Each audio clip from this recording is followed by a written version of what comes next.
What? Welcome. What? I'm not naturally this silky smooth. I have to. He's taken up smoking.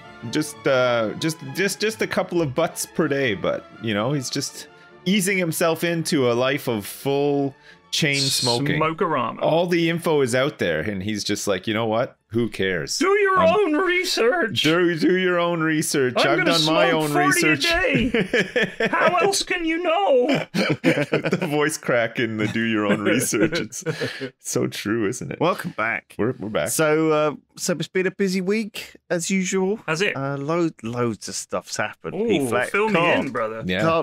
All sorts of wild things.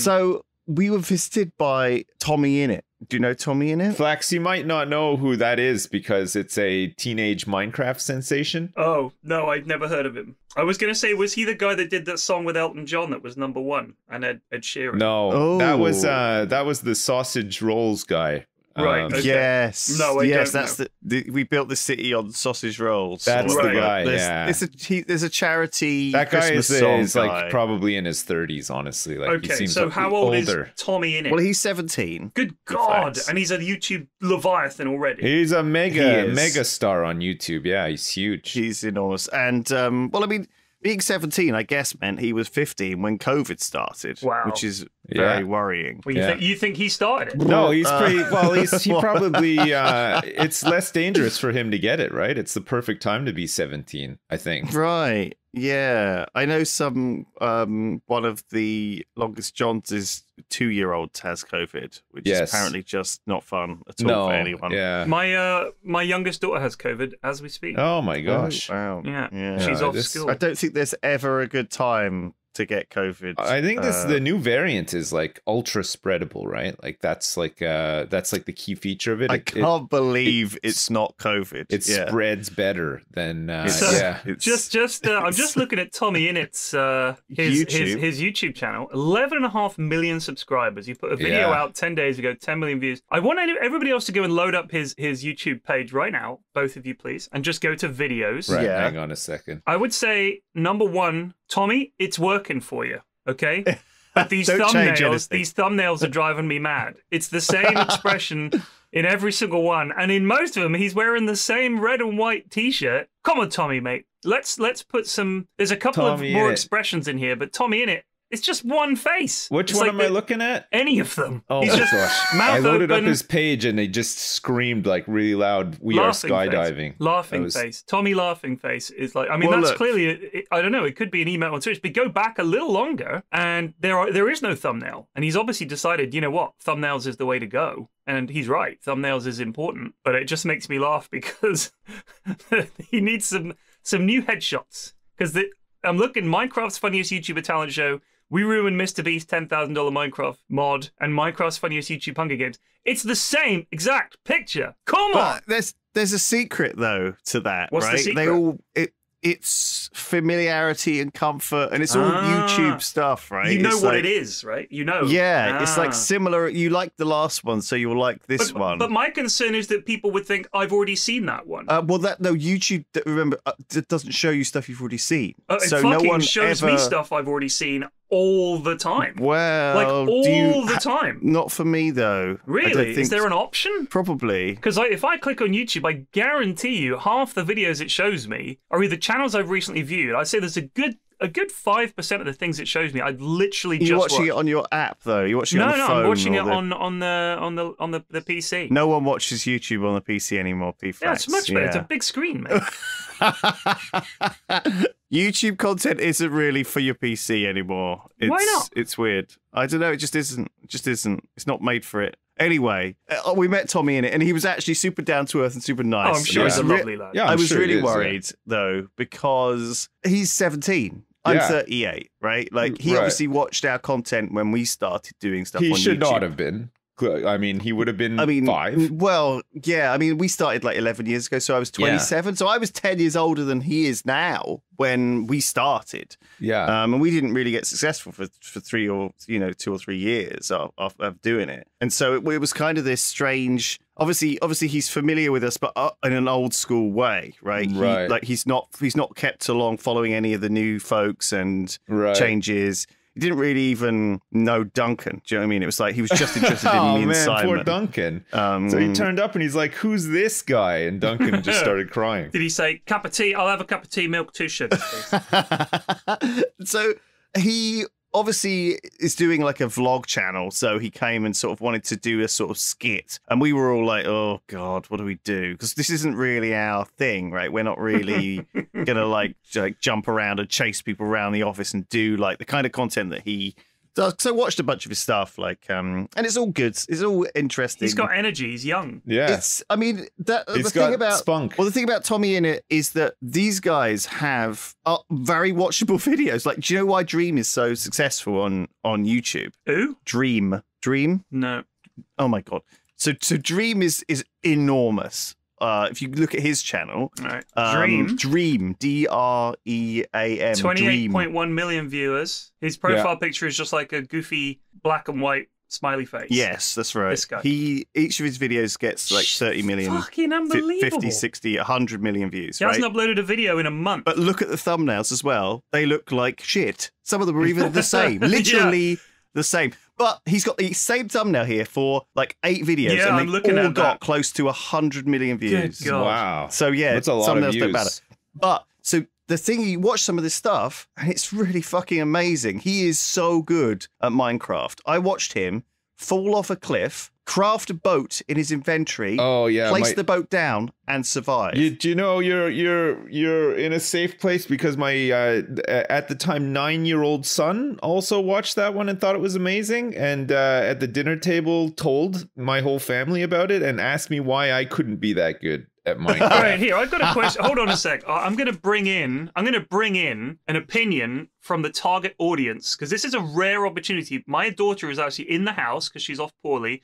I'll get her to stand at a distance, and we'll find out if she watches these guys and what she thinks. Right. Hold on one second. Yeah, good. Okay. Good one. Sure. No, by all means. We could ask her about all of these folks. Yeah, she'll probably know, right? Like my son watches like Dan TDM and like Squid and Stampy and all those guys, you know, like because I don't think they swear or anything in their videos, so it's all right. Hold on, it's fine for him to watch. Stand there. Tell her she's not in trouble. You're not in trouble. Yeah, this is for the podcast. Have you heard of a YouTuber called Dream? Yes. Do you watch their stuff? No, I don't like him. Why don't you like him? Because he came out and said he cheated, and his fan base is just super toxic. His fan base is super toxic, and he came out and said that he cheated. Okay, what about George Not Found? What about George Not Found? Wait, is this your oldest or youngest daughter? This is my Flex? youngest. Oh, right. So she'd never heard of him. Have you heard of TommyInnit? Yeah. Do you like TommyInnit? I've watched a few of his videos, but it was okay. I just thought he was kind of funny. You thought he was kind of funny. Who's your favourite YouTuber? I don't really have a favourite. Ask her if she's ever heard of Sipsco. Have you ever heard of Sipsco? No. Have you ever heard of Simon and Lewis? Oh, come on. Have you heard of Blue Zephos? Have The you heard of Yogscast. Pyrion Flax? You've heard of Pyrion Flax? Unbelievable. Oh, there you go. You've heard man. of the Yogscast. You're big right? time Flax. There's a lot of it everywhere. So give me 3 YouTubers that you do watch that you really like. Dr. Mike. Dr. Mike. Dr. Mike. Hold on, who was the other one? Gloom. Gloom? Gloom. Okay, and another one? Dr. Mike. Dr. Mike. Orthodontist. He talks about teeth. He talks about teeth. Okay, you go back downstairs now, sweetie. Thank you, my love. She watches orthodontal videos? Gaggy sent you £5? Get well card. Fantastic. My mum sent her a get well soon card with a $5 in it, bless her. Nice. That's amazing. Well, she can't spend that till she gets better, but I think she owes me a $5 as well. An odd present. There you go, you can pay your dad back with that. Man, oh man. Very strange. I think, yeah, okay, sure. Those, I guess that is a snapshot into they've. But the fact that she's heard of TommyInnit is a big deal. Right? Yeah. We went out for Wagamamas. Oh with him yeah. because him and Tubbo came down. Right. Tubbo is this kind of quite quiet, boy band looking, He's really nice. He's a young guy as well, nice right? kid. Tubbo. Yeah, he's the same age, I think. Right. He is an infant. Look at I think I played Among Us with maybe Tubbo, or one of them anyway. One of those young Minecraft kids. I played, I think, Among Us a couple of times. They're kind of boy band level of fame for kids in school uniform, though. Yeah, it's interesting. So we went up to Wagamama's on Park Street about, I think it was 6 different groups of actually mostly girls stopped TommyInnit and wanted a picture or selfie or something and say hi. And they weren't interested in Tubbo as much, which was a bit weird. And they weren't interested in, obviously, any of us. They had no idea. They were like, "Is this your dad?" At all, or? Yeah, it was weird. That is weird, yeah. But it was kind of, I was hoping someone would recognize, because sometimes people do. Just desperately hoping, hey! I was hoping someone would stop me and say, "Oh, I have a tiny penis," just to really ruin my morning. But no, it was really nice. It was really cool seeing him, and he's obviously been going around talking to all of these mega YouTube celebs, right? Like Mr. Beast, and Mark Rober. Man, it's not even like my wife was looking at like the top 10 YouTubers, because I think my son was asking about it or something, because my son thinks that like I'm a much bigger YouTuber than I am. Like, he thinks like I'm huge, and he's like, "Do you know this person?" I'm like, "No." Like, I'm just it's pretty funny, because like I try to go along with it a little bit, because I don't want to like crush him, but like, man, it's just like it's really funny. Anyway, so my wife looked up like the top 10 YouTubers. Man, I don't even think PewDiePie's in the top 10 anymore. Like, it's just, you know what I mean? No, I don't think so. Just been around like a long time, and some other people have just come in and taken his spot, younger models or whatever. Markiplier's still up there, though. He's like number 3. Markiplier's still up there. Insanely big. One thing I've noticed is that a lot of these guys, like the TommyInnit, doesn't do a video every day. No. And I think that's quite important, because I think a lot of these people, when they get to a certain point where they're big, they do a video every day. And that means the quality really drops off, because you just can't do something like if you look at it's working for Markiplier. Man, I used to put out multiple videos a day. The quality never dropped off once. Of course. Where are all my views? I don't get it. If you look at his videos, he's getting 50 million views. Tom Scott is the same, right? He's a big YouTuber. He does a video like a week, pretty much one a week. And I think nowadays people don't just want to watch Let's Plays over and over and over again. I think they kind of want something, either a group of people that they enjoy watching, or they want to see something like Spiff. Spiff is always coming up with some game he's broken. He goes away into the Spiff labs and comes back. He does like some research and production and stuff like that. Right. He's not just churning it out like a factory. Like, he actually, puts time and thought and effort into his videos. I think even that can be kind of difficult to deal with, though, because I think you can put a huge amount of work and effort and craft the perfect video, and it'll do really poorly. Absolutely, and you could do one that's a piece of crap, and it will do amazing. That's always the big thing with YouTube, right? And it's frustrating, and you're right, P-Flax. Being creative, being very innovative, and coming up with original ideas and executing them and getting them reliably is very hard. And they can't do that daily. I mean. But obviously, that used to be the way that YouTube's algorithm rewarded you. It rewarded you for more content. They obviously wanted YouTubers to create more content, and so they encouraged it. And that's why we saw the rise of people like Stampy and Dan TDM and these people who posted a lot of content. Yeah. And now it's more YouTube favors viral kind of but it's it's super trend based, though, because like you're the big stars of this moment will be replaced soon too, right? Like it always does. Like it's a revolving door, right? Yeah, you're absolutely right, and that's much more inclusive as well. But also it allows you to have a better experience on YouTube, right? Basically, you're going to watch the best videos from the best 10 people. You watch 10 different things, right, in half an hour. Yeah. Rather than watching half an hour of one thing that you used to do, I think that's the idea behind what modern YouTube is. It's shorter, clippier content. Partly because that's what they found works on TikTok, right? People want this overwhelming abundance, this flood of shit being forced down their eye holes. Anyway, I sort of felt I'm not really having a crisis about you it. just felt old. I get it. About TommyInnit, but I did feel like that all the time now. And anytime I talk to anybody, I'm like, holy shit, I'm old. I felt old and unfunny. Yeah. I felt like out of touch. I felt like this overwhelming sense, and I think this is something that you just get when you're old. Not regret, but disappointment that I wasn't better before, or I didn't do things, or I missed opportunities before. Do you know what I mean? Like, I feel like, oh, why did we stop doing Minecraft? Or, oh, why did we do this? Or why didn't we do this? And it's kind of quite fucking depressing. And I guess this is something that you're always going to have as you grow more experience. I mean, he's not done anything to have regrets about or missed opportunities on, right? Let me be real. Let me be real for a sec here. Hold on, okay? I know. Let me be real. He's a fucking child. The lad he's not even an adult yet. He's not even out of school yet. He's not even out of school. He's doing great, yeah. But let's give it 10 years. Okay, that's all I'm saying. Hold on, there's the door. That's his mum and dad come to tell me off. Give it 10 years, but everybody's the same though. Like I hope he does brilliant. Doesn't have any problems. No matter how well you do or anything, you're always going to get to a point in your life, and I find I can relate. Like you get to this point in your life where you're older, you're hopefully wiser.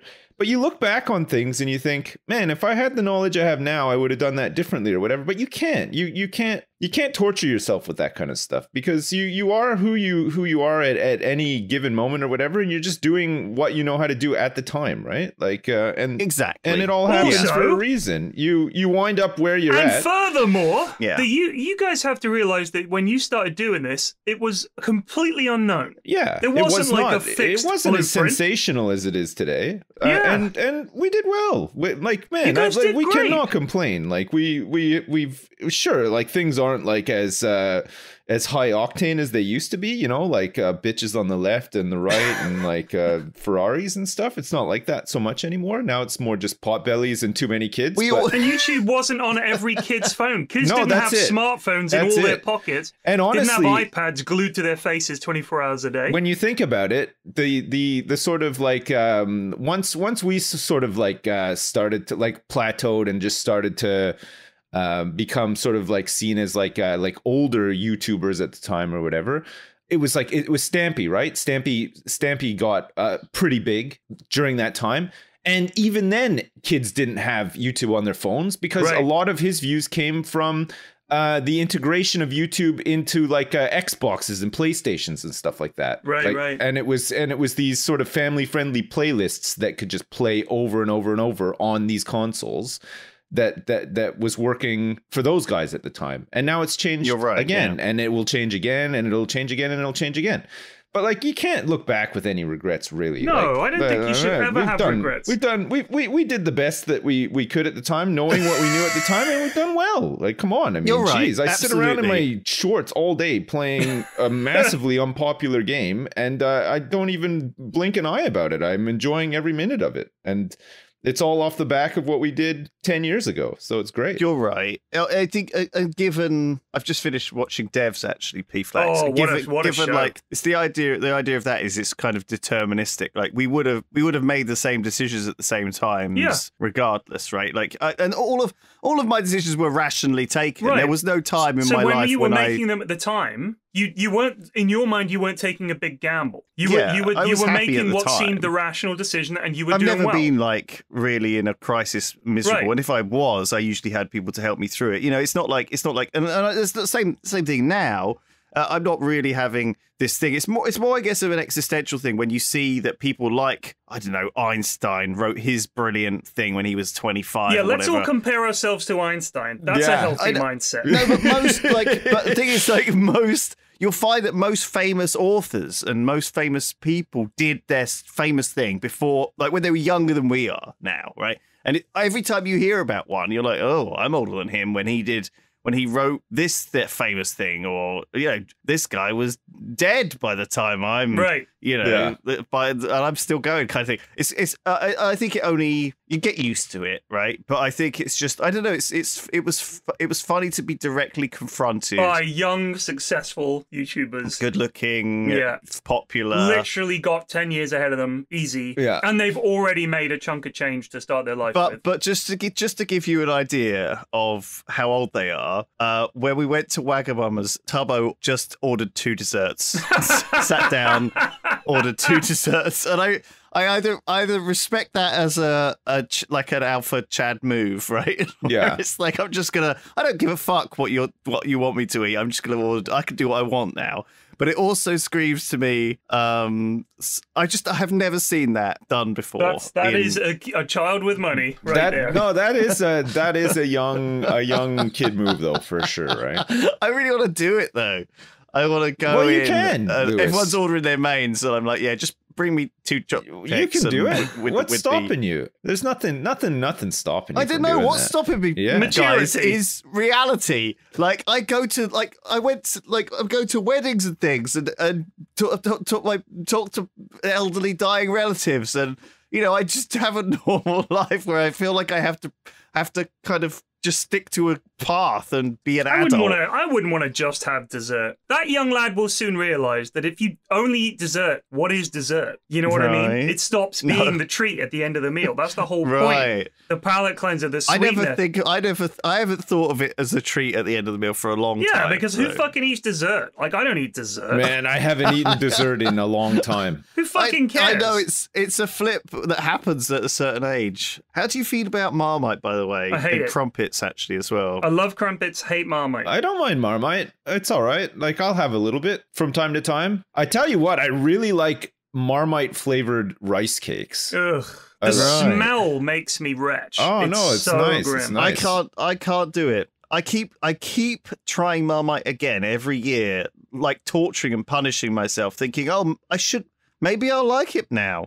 Maybe it'll grow on me. Like everything else, I've managed to hack. Apart from anchovies, which I can't stand. I love anchovies. Love anchovies. Yeah. Look, these are just flavors that are very divisive by their nature. Like they're like, for instance, Marmite is a key example of this. It's not a skill to enjoy Marmite. It's not some fucking character flaw to not like it. It's just a fucking flavor that you either like or you don't. Why is it such a big deal? Who cares? Oh my god! No, it's I'm like not a metaphor for so much more. It's like, it is. Sometimes you're just born not liking Marmite, and you can't change it, and that's fucking tough. You have to deal with it. Like I like big butts, and I cannot lie. That's just who I am, right? Yeah. When a honey walks in the room with an itty bitty waist and a great big butt, I get sprung. Yeah, well, I don't blame you, man. And does it make the comical boing sound as well? Well, there you go. Nice. Well, you can't exactly. Don't fight that. Don't spend years trying to condition yourself or beat yourself up about being a butt guy. But I could also a butt man. Unlike Marmite, which is a love or hate thing, I also don't mind a more slender tush. Like that's fine too. like a really athletic one, that's great too. Like a Pilates or like a yoga instructor's tush. Great, let's go. Sure. You know what I mean? Why not? I'm not picking one thing and objectifying it. And I'm not objectifying women. It was merely a comment on butts and their largeness or the lack thereof. And the fact you that wouldn't can even know. You wouldn't even mind who it was attached to if you didn't know. Well, I would. If it was your butt, I would have words with myself. But you would. What if you saw a picture of my butt without the rest of my body? You wouldn't know it was my butt. Oh, of course I'd know it's your butt. I'd spot that butt anywhere. What if it was Priti Patel's butt? Or like the cheese the cheese MP. Remember the MP for the cheese one? I can't remember her name. Lynn Truss. Yeah, they used to always make fun Liz of her. Truss, isn't it? Is it Liz or Lynn? Liz Truss. Truss, anyway. Liz yeah. Pork Liz products, Truss. that one. Opening up new pork markets. Yeah, that's the one. She's now the Secretary of State. She's going to be the Prime Minister, by That's the way. unbelievable. Well, she's enough of a clown. True, yeah. That seems to be like what you just need to be, a massive clown to get ahead. Her or Rishi. It's going to be between them, I reckon. Dishy Rishi. Let's not go down Ricky, this route. It's Ricky Sunak, actually. Thank you very much. Ricky. By the way, did you see that the Italian political Senate doing a Zoom meeting. Yes. And someone just showed their screen on it to everyone, and it was some hentai. Yeah. Just porn, yeah. Of course it was. But I thought they said that hackers had got in and streamed that. Put the porn on. Rather than Well, it was just maybe. one of the lads watching fucking. It was running. it was apparently Tifa from Final Fantasy VII, who is well known for having voluptuous ass, and Yeah, of course. Yeah. and she was in 3D, rendered in Unreal Engine, and an unknown male character was having sex. Do you think that course. when the guys made the Unreal Engine, they knew that this was how it was going to end up? Or did they even plan that this would be what it would be used Well, for? I think this is inevitable to me to see this happening, right? Like, if you're going to make a public Zoom call, someone's going to join it and put hentai on it. What? I mean, what do they expect? Yeah, exactly. I don't know. In this modern world, it's I think one of the guys leaked the link actually by accident. Like, you know, he flipping showed the URL or something. It's a common thing. We've all done it. So, by the way, in tech news, did you see that Microsoft bought Blizzard Activision? I saw, yeah. It's not it's not like done though. Like things will still be as they are now for like quite some time. But it's scary. I think once things happen and are taken over, Microsoft will be like the third largest gaming company in the world behind Sony and Tencent, I think. Well, I mean, who else does? I mean, who else is left? Well, Do you know what I mean? the acquisition's kind of nuts. It just shows the difference, though, because Activision Blizzard, the acquisition was like, what, 60 billion? And they acquired Bethesda, what, a year, maybe 2 years ago? For I think it was seven. nearer to 70 billion. It was 7 billion for Bethesda. I think it was 69 billion for Blizzard. Yeah. $420,000 for Bethesda. It's nice. Nice. It's nice. Yeah. But it was like it's such a huge gap. You think Bethesda, you know, with your Skyrims, your Fallouts, all these big IPs, big games, quite a successful company. Like maybe, you know, not as well liked as they used to be, sort of thing. Much like Blizzard. But it's a huge gap, isn't it? But when you consider Call of Duty's got to be one of the biggest gaming IPs out there. Sure. Warcraft in and of itself is quite big as well. So there's a lot. It is probably worth it, and they'll make a shit ton of money off the acquisition. I think as well. wrapping up, things like Fallout 76 and World of Warcraft into, the Xbox Game Pass. The Game Pass is great already. Yeah, it's really good value. I hate to do this. This. Explain it to me. So Xbox Game Pass is just a subscription service. It's stupid. Right. I hate advertising. It's like £1 a month, right? Or something No, cheap. it's not. It's like $10.99 £12. a month. It's like 12. Is it? It's like Fuck me, I £11. better cancel it. Yeah. But obviously, they have a lot of games in there that you don't have to buy, and it's kind of like renting them, right? But then again, it's like a Netflix for gaming, right? That's what they want. Yeah, But I thought it was cheap. Is. It was cheap initially, and now I've forgotten that I'm paying for it. Yeah. This is how they fucking But get it's like those magazines you used to get where it was like a series of 10. And every week you would get a part of a castle, right? And the first issue is like 50p, and you get like the front door of the castle, and you're like, holy shit, I'm gonna get this every week. And then the second week, the magazine costs like £25, and you get like the left crenellation. After that, it's ludicrous.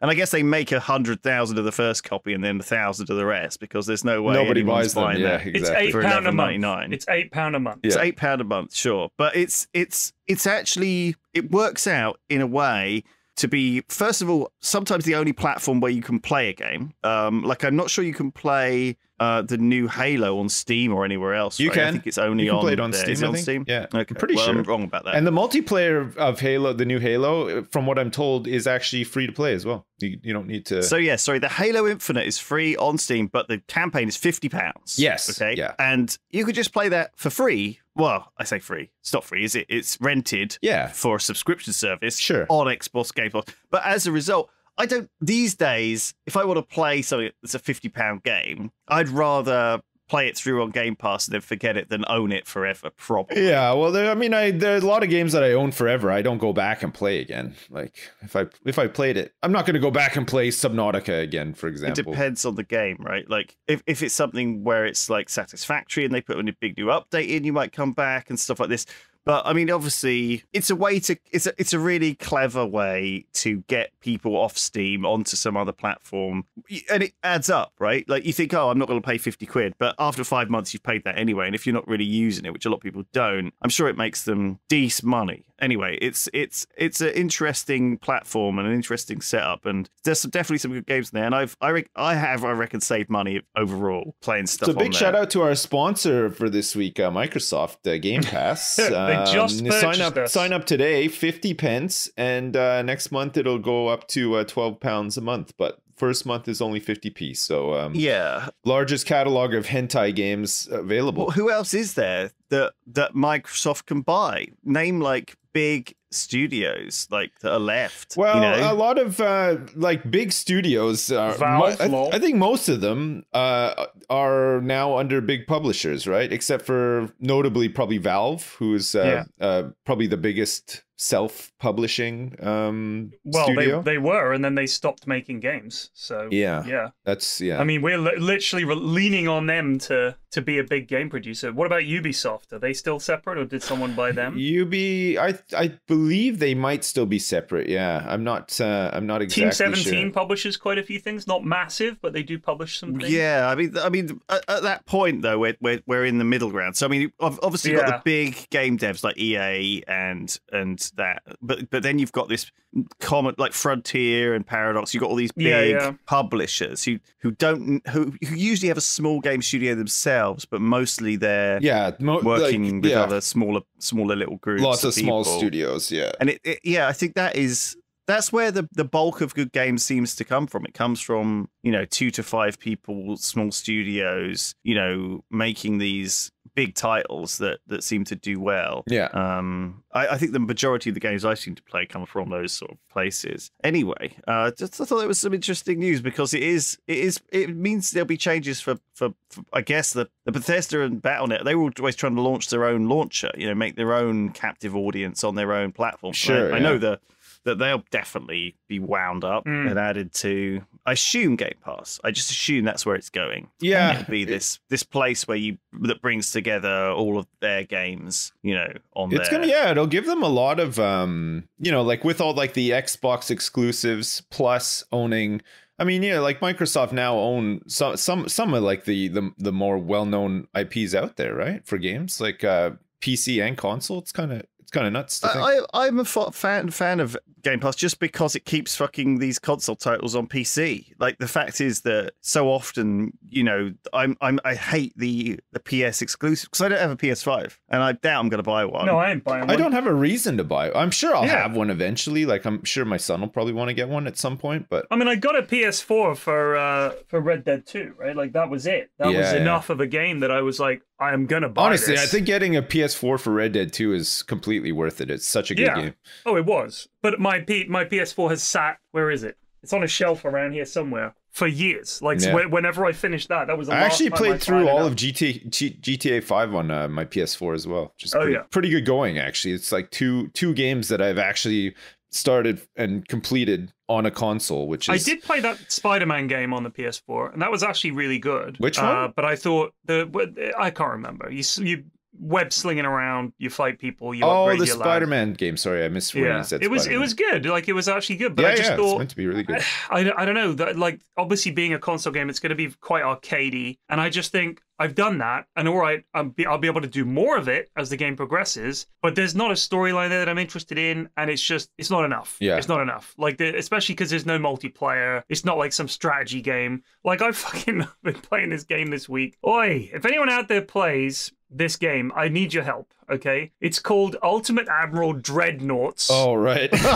And it's exactly a Pyrion Flax game that I would play off stream. Right. It's like super grognardy, really no one boring. has played this game. Have you played it? No, I've never heard. I've never even heard of it. So, Ultimate Admiral Dreadnaughts, you can design your own dreadnoughts and battleships and stuff like that. Right. And it's all ocean-based combat. and your ship and the enemy ship are blasting each other from like literally 10 miles away. Don't you find that shit a bit tedious, designing your own? Oh, hugely tedious. But at the same time, I can't stop myself like doing even it. in Stellaris and stuff, I never design my own ships. Like I hate I just it. get the computer to do it. Yeah, I just same, fucking come up with it. Like, I mean, even in Hearts of Iron, the tank designs now, I don't really know what's good. I think that there's a level though when you get very familiar with a game and you knowledgeable. There is a time that comes when you want to design it yourself. There is a time. Oh yeah, I promise you. I mean, so against certain enemies in Stellaris, you've built your own to. bases in games. No, but I don't really do base building. I like either. base building. Yeah, I love building a base. Yeah. But a base you can walk and around. I don't think it's that different thought process to I don't know. Let me tell you what the difference is. It's the kind of people who, like when I stream in Tarkov, pop up in chat and tell me that the ammo I'm using is like 3.5% less efficient. That's it. It is min-maxy, and that's the level. It's missing a lot of the really nice aesthetic stuff that makes base building so much fun. Exactly. Right? Like you can make it. It's not just crunching numbers. You can make it look quaint and like it's exciting if you can build a room that serves like a purpose or whatever. Like if there was like a ship designing game. And it was a bit like, like the ship in XCOM or something, with like all the different rooms and stuff like that. I would be more up for it because then it's kind of a bit like base building, but it just happens to be on a ship. But yeah, like putting like a grid. This railgun does 3.2 DPS more than the plasma launcher. Man, that shit just is lost on me. I hate it. It's so boring. Which is weird because we all used to play, and I think you guys still do, World of Warcraft, which is all about of course. Yeah, but again, the aesthetics and stuff of some of that stuff was great, right? Like, sure, you're collecting a pair of shoulder pads that have one strength more than your old pair, but the new pair look fucking awesome. You look like a shogun when you put them on or whatever. So that's a big part of the appeal, Like, so here's my problem with Ultimate Admiral Dreadnaughts. If anyone in the YouTube comments I've been looking, my torpedo boats won't fire their fucking torpedoes, and I'm setting it to aggressive, and I'm shift right clicking the enemy. They ain't shooting this shit. What is going on? Please help me. I just want to fire my torpedoes. And no one could help you in chat either. No, I haven't streamed this. Oh, God. Dude, the fights, it can be... this fight yesterday, and I just looked up. I was like, God, it's 6:45. Like, I've been doing this for 45 minutes and just zoned out, watching my ships plink at their ships. And it's like popping up report. Oh, that will ricochet. Oh, partial penetration. That did 5 damage for like 45 minutes. These ships just chugging. We're following them. We're catching up. Maybe every 10 minutes we gain on them by half a mile, maybe. And this is at 3 times speed. I'm running this. Just chugging towards each other, trying to get in range to fire our torpedoes forever. That's the game. The enemy AI, seems to be no border on the maps. Like Ultimate Admiral Age of Sail, now you're talking, right? That's actually fun. But Ultimate Admiral Dreadnaughts, they will just chug away from you forever. How are you meant to catch them? Even with your torpedo boots doing 21 knots, they're in heavy cruisers, they're doing like 18, 19 knots. So it's a very slow race. You're gradually catching up to them, get in torpedo range, and the lads don't fire the torpedoes. What the fuck? Please help me. Right. Well, I can confirm to you right now I have 12 wikis open on my second monitor. Please tell me. All relating to this game, and I can't find any info about what you're talking about. I also looked at the Steam reviews of this game, and they're mostly negative. Yeah, they are mostly negative. It's really frustrating. Well, I'm looking, it's actually all mostly positive for some reason. No, it looks fine. It's green. I was just joking about that. I didn't even look it up. The ultimate diss. Here's another thing. The campaign, the only one I can play is in 1890. Is there only one campaign? Are there other campaigns? Stop it, P-Flax. This is such a generic complaint about something none of us can help you. Can you stop using the podcast for your own personal tech support about a game? There's no other way to get help. I wager there's not that many people out there playing this one. Like, I bet there's a surprising number of people playing this fucking game. Maybe next time TommyInnit comes down to Bristol, Lewis, ask him if he knows the answer to this question. Tommy, you've got a game you might like to play, mate. Ultimate Admiral Dreadnaughts. Just if you're getting tired of Minecraft, give this one a go. Your audience is going to love it. It's got, you can build, like you build in Minecraft, you can build like that on a boat, though. Only the idea is you kill other boats. Oh, man, that's funny. I don't know. So by the way, do you know much about the fucking metaverse, right? Oh, God. And also just everything being ridiculously priced, right? Like, so expensive. Obviously, houses are really expensive, but also now virtual houses are also expensive. I don't think you can even afford to buy one. Because ever since Facebook became Meta, which is their new thing, and talked about this thing called the metaverse, loads of companies are spending, like, there's a thing called Decentraland, okay, which is like a crypto 3D world platform which uses the Mana cryptocurrency, which is a sidechain of Ethereum. God. You can buy, it's basically Second Life, a sort of VR-y space, a virtual space.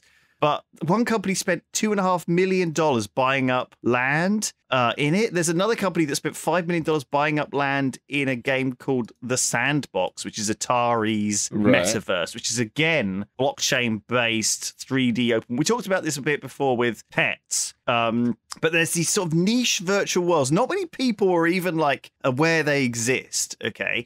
But people like, I mean, there's sort of celebrity appearances and stuff in Fortnite, you know, like Snoop Dogg and stuff. Yeah. And some of these guys like own property in some of these weird metaverses. He sold a mansion for like $4 million in a metaverse. Really? Yeah. Oh, sorry, no, the house next to Snoop Dogg's mansion sold for $4 million in a metaverse. Wait, so this is not a real house. This is a it's like Second Life. Like it's like a virtual. So I think here's what's world. happened is we've reached a point in the capitalist system where people have no fucking idea what money is for anymore and how value works. And we've lost track. And you have some people who have so much money that they can afford everything they physically need, and they just don't know what the fuck money does anymore. Because the price of, like, a company tanks and all of a sudden their share price goes up. Company's doing great, share price goes down.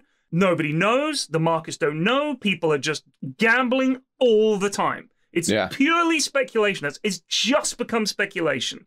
All we're watching is the devolution of capitalism from a system founded on value and assets and profit and loss into gambling. Yeah. Online gambling is in everything. And all these fucking NFTs and all these fucking cryptos, it's just gambling under another name. And I'm not kidding. I think it's fucking awful, and it drives me up the wall. It's pure speculation. Everything now is speculation. People are buying virtual shit in case it's going to be worse. This is going to be the next big they're fucking jerking themselves off that they're in on it. And I know, you don't know. You guys remember the Simpsons episode where Marge gets addicted to gambling and Homer has to, I call him Gambler! Yes. And he has enslaved your mother! Yes. And Homer has to look after the kids. He thinks the boogeyman is going to invade their house. The boogeyman maybe in their house. Hiding behind the mattress with all the kids. Oh, fuck me, man. Sorry, just you talking about gambling reminded me of that. No. It is, you're right. The crypto, by the way, is... I heard a thing this week about how basically there was this kind of... There was an auction for a copy of Jodorowsky's Dune, right? Dune. The book. Yeah. You know Jodorowsky's Dune. Yes, I'm aware of... That was the film that he was going to make that never got made. Right? That's right. So Alejandro Jodorowsky...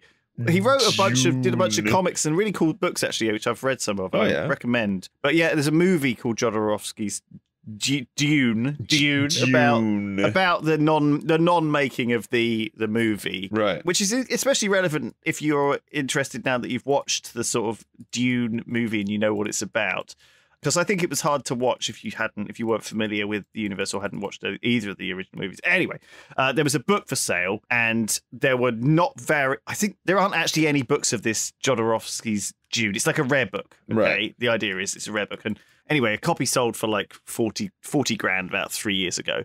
But the crypto community bought a copy of this book for 3 million euros or whatever. It's like a hustle, right? It's like a scam, right? And you can't tell, like you don't know. All of this stuff is mad. so they're basically they're like buying this thing with spice tokens. There's this group called like Spice DAO, who I guess are a bunch of crypto people working together they bought a copy of this original book for $3 million or euros or whatever, with the idea that it's worth something. You know, they then want to make the book public, right? But then produce an original animated series inspired by the book. And obviously they can't do that because buying a book doesn't give you rights to anything. Just because you own one of the original 10 books doesn't mean you can start making a Dune TV show. Yeah, you just own a book. Yeah. It's like people just discovered the idea that if there's only one of something and people want it, it's probably worth money. Like, this is not a new idea. There's a reason that original Van Gogh paintings sell for a lot of money. Like, this is not some fantastical new idea that they've come up with, but at least that's a real thing with a sense of history and culture and importance, not a picture of a fucking monkey. I know. Like, what is going on? That is, I mean, sure, they've now got a book that they could put somewhere in a safe, I guess, and have as value as if they wanted to sell it on in the future. It weirdly gives their token some bizarre, I guess, but is it attached to the token in any way? I don't think so. It's not like everyone who owns the spice token is somehow. And if they're saying that, oh, this token goes up in value as the price of that thing goes up in value, then that thing is the thing that's worth something. Like, this is like those stupid CDOs that they had. If you've ever watched The Big Short or read about that crash, the book The Big Short by Michael Lewis is really good. The whole point is that if I have a bond or like a clump of bonds that has a value, it's going to pay out to me a certain amount, and it has value. I bought a load of debt, essentially. Now, someone else is betting that this debt is going to be good, and they are able to create a security based on that bet. And then someone can bet on their bet, and so on and so on and so on. That's all we're doing. It's madness. Yeah. It's creating gambling on the value of a thing, and then that gamble has value. And you can bet on the value of that thing's value. It's ludicrous. Do the same rules apply here about knowing when to hold them and knowing when to fold them? And you got to know when to hold them and fold them. That's fundamental. Right. You got to know when to funge them and when not to funge them. You got to know when to funge them. Know when to HODL them. Know when to walk away and fucking cry. Yeah. Oh. It's weird, mental. It's a weird world out there. I didn't do a good job of explaining what happened, but none of if you're interested, it's complicated. It's stupid and needlessly complicated. That's the other thing about it. It's so complicated. It is like, it's just not accessible. It's like the financial industry is already so convoluted deliberately on purpose to keep regulation and governments and people away from, just keep them away or able to control or able to even stop them being completely immoral and making terrible gambling choices. It's just a thing. It annoys me. It annoys me how complicated crypto I'm is. sure there'll be people saying it's very simple and you're just not smart enough to understand, and Pyrion, you're wrong. But I don't. Yeah. Just plug your USB drive in here. I don't fucking care. And give me $1,000. There you go. Fucking easy. Things should be simpler, not more complicated. I don't know why life is getting more complicated. People getting crazier and crazier. Can we just all calm the fuck down and stop spending money on pictures of monkeys and buying the rights to some fucking tiny and sliver real of a estate book and all this in shit? a 10-year-old fucking mobile game,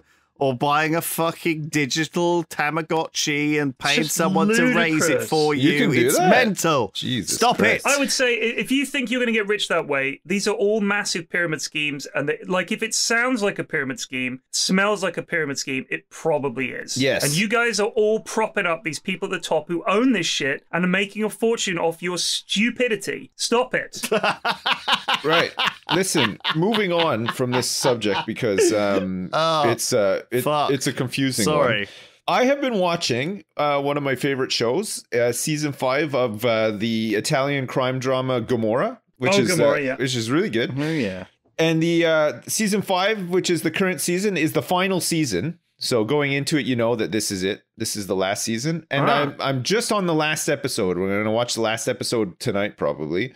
And I don't know if you got this with like The Wire or any other shows, but like, it's kind of sad when a show is like ending and you know it's done. Yeah, of course, dude. And you can just see like you can see it all sort of coming together for like the big ending as well, right? Like this show, I don't think it'll end quite like The Sopranos did, where it'll just like leave it open to interpretation or whatever, because it's a pretty raw show. Like, you know, like a lot of people just get murdered. Yeah, it's supposed to be a darker, grown-up version of The Sopranos. It is very dark. But it's very good, and a lot of it is based on sort of the reality of like the Gamorrah and stuff in Italy, and it's very good. It's very interesting. Lots of really nice character arcs like throughout the 5 seasons and stuff, but a lot of them are now coming to an end.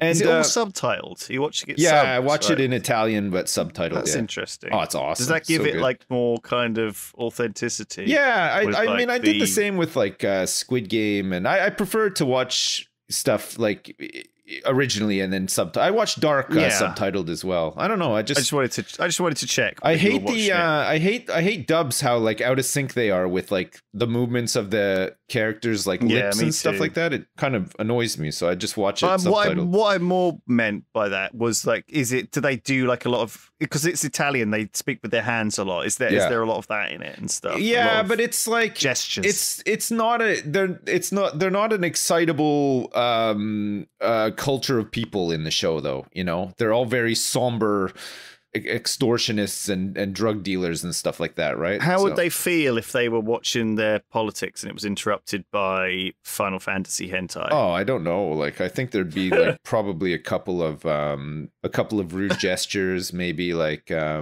some guffawing as well, like just the I don't think anybody handles being flabbergasted any differently than anyone else, sort of thing. So yeah, maybe some cheering as well, probably. But you are right. Honestly, it's one of the best like sort of crime drama series I've ever seen. It's great, but it's kind of sad that it's ending, but also like the satisfaction you get from watching it the whole way through is kind of nice too. It's good. I watched the Expendables 2. Oh, nice. Which was absolutely excrementally bad. Excrementally, I like that. Yeah. And I cannot wait for 3. Yeah. I laughed my head off all the way through. It was so fucking dumb. Nice. It's got cameos in it. So the main character is fucking Sylvester Stallone, who's 1,003 years old. Uh-huh. Then he's got Terry Crews, Jason Statham, who, oddly enough, is clearly the best actor in the entire fucking film, believe it or not. Van Damme plays the bad guy. Arnold Schwarzenegger is in it briefly. Bruce Willis is in it briefly. There's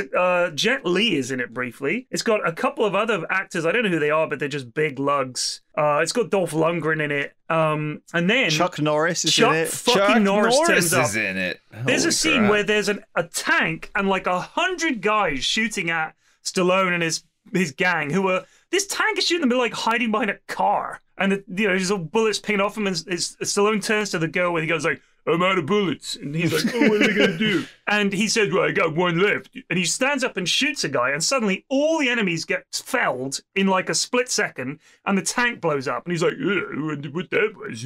And there's Chuck Norris turns up, looking very smooth skinned, and sort of like he's got a cap on to conceal his baldness, I suspect. Right. And he's like, "I'm a lone wolf. You know, I like to ride in the wolf pack of one." And that's why he won't join them.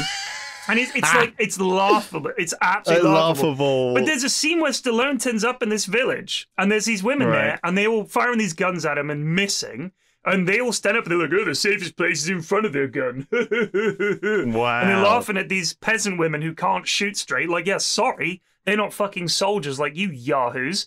And the women say, "Look, we're hiding our kids in the cellar because Van Damme's evil army of Satanists will come and steal our kids." Satanists. And make them work in the mine, digging up plutonium to sell on the black market. And they're like, "Oh, that sucks." And then Satanists. Yeah. Wow. What a story. I know. And then this one goes everywhere. She says to Stallone, "Please help us. You've got to help us take them down, please." And he says, "Sorry, we've got business with them already," and leaves. But then they don't leave. They just stay. But so he says to her, "I'm so," like he does his best acting where he looks sad at their story about how their kids have been taken and made to work in a mine.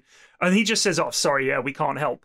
And in the next scene, they're helping them. There's no consistency. The script makes no sense. They kill everything. Like any gunfight, they're just standing there. There's this shot of Stallone, Willis, and Arnold Schwarzenegger all just standing upright in a row, blazing away. There's so much blood and gore. People's heads are flying off, arms everywhere. People just getting plastered all over the wall. Like people getting turned into pizza. It's unbelievable. And they just like, there's a scene where Arnie says to Bruce Willis, "I'll be back." And he says, "You're always saying you'll be back. I'll be back. And he goes, and as he's leaving, Arnie says, yippee-ki-yay, motherfucker. And I was like, what is going on? Oh my god. But I couldn't take my eyes off it. They're just clipping the catchphrases It's just from all the unbelievable. other movies. But that's what it is, though. It's so lazy, dude. It's supposed to be this sort of celebration of 80s action Yeah, movies with the same guys. Is it just meant to be appeal just to the nostalgia and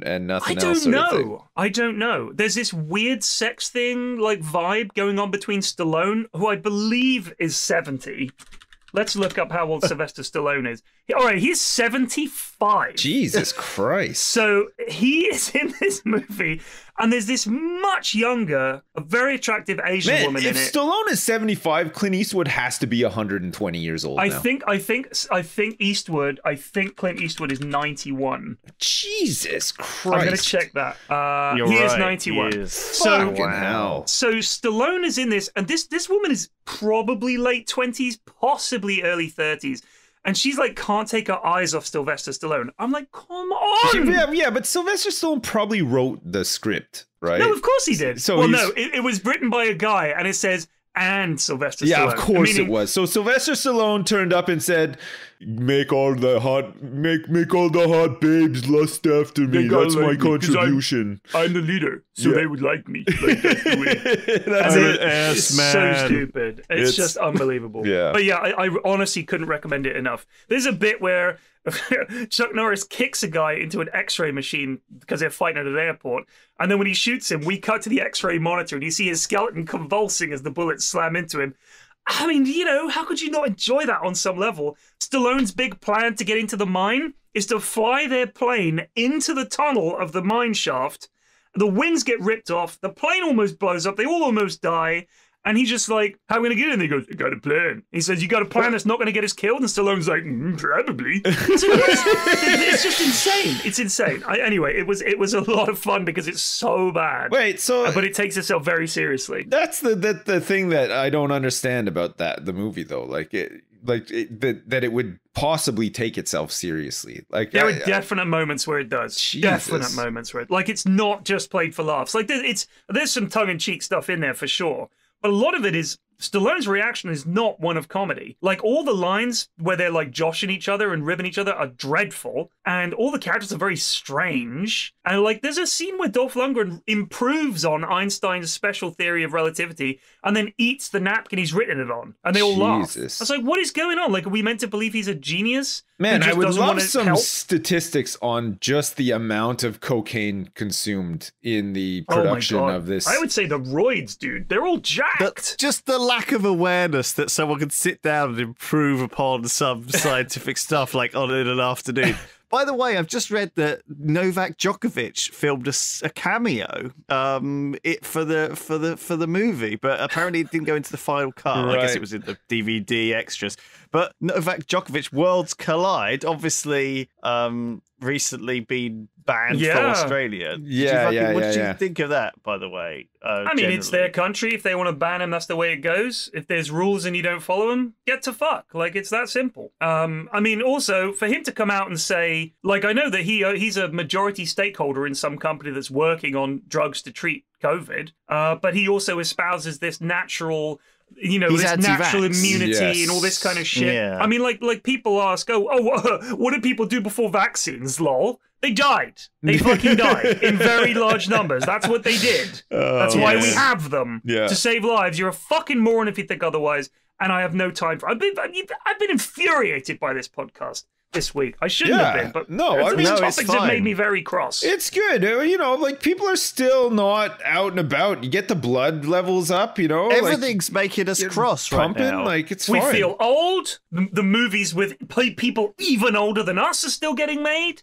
Crypto is a thing. NFTs are a thing. The world's going to shit. There's going to be a war with Russia by the time this podcast goes out. It's a nightmare. Oh, there was also a big volcanic eruption this week. Oh, yeah. Under the ocean. Tongan people? That looked amazing from space. It did look cool. It did look really neat, yeah. But it just shows, like, how terrifying nature is, right? Like, it's the ultimate. You see, like, the footage of some of those like coastal towns getting flooded. Holy crap! Oh, it's crazy. Yeah. Crazy. We're very lucky, really, because only a relatively small amount of people were actually hurt by this. You know, like, it shows how quick the response time, at least in terms of like warning people, was and stuff. Because only 3 people were killed. 2 people were drowned in Peru, and 3 people died in Tonga, apparently. So yeah, it went all the way across the fucking Pacific Ocean. Well, it would have, yeah. I mean, like the. But do you know what? The tremor was felt in East Anglia. It was picked up on like people's home monitors that they have for monitoring these kind of things. People have all kinds of weather stations and monitoring shit in their back garden. I think my father-in-law that is such a British thing, isn't it? Everyone knows a dad who's got that. My father-in-law literally has one. They've all got a bunker. They've all got like a fucking like a ham radio to pick up interstellar frequencies and stuff. Yeah. I mean, his PC when it's idle is crunching numbers for the SETI program and stuff like that. Like, it is. Yeah, all these kind of things. But the thing is, the monitor picks it up twice because the shockwave travels around the world in both directions, and obviously you're going to be closer to sort of one side than the other, unless you're exactly equidistant around the globe. Yeah. So it hits your station once coming from one direction, and then the second, sort of not the same shockwave, but the second hit is from it traveling the other way around the world. It's amazing. Makes the planet feel very small and perilous. Yes, for sure. That's that this week. Yeah, that's that, I think. Yeah, I'm exhausted after that. Jesus. I need to have a lie down. Yeah. There was a post on Reddit, PFlax, asking if you had any more books to recommend after they loved your recommendations for Red Rising, which was also that was not just me, that was Sips. Well, no, you started it. I waxed lyrical about it after you recommended it to me, and I read them all very quickly because they were good. You got any standout sci-fi suggestions or anything you recommend? I mean, John Scalzi's Collapsing Empire stuff is quite good. I've been enjoying that, and it's John Scalzi wrote Redcoats, which was quite a fun book about the life of the red shirts. I think it's red shirts, actually. Sorry, the red shirted Star Trek security personnel. Nice. I knew you were going to say Star Trek. And die. And so they basically hide on the ship. They live in hiding, and the newcomers that come in, they get them to go on the missions. And the long-term sort of members of the crew who are red shirts just hide in the background and try not to be spotted by the officers and stuff. That's quite a funny book. That sounds like a good recommendation. That sounds good, it is. Yeah.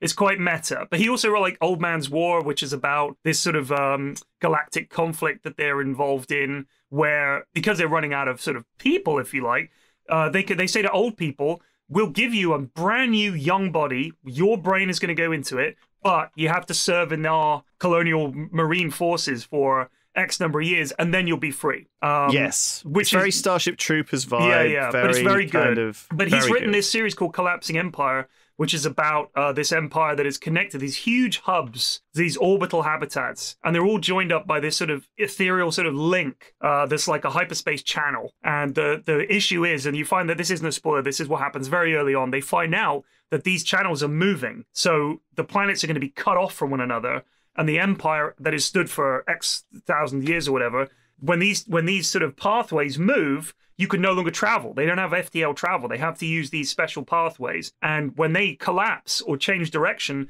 you're fucked. Like, how are we ever going to get there again? You're never going to see this planet again, which is not uncommon. We've had this before.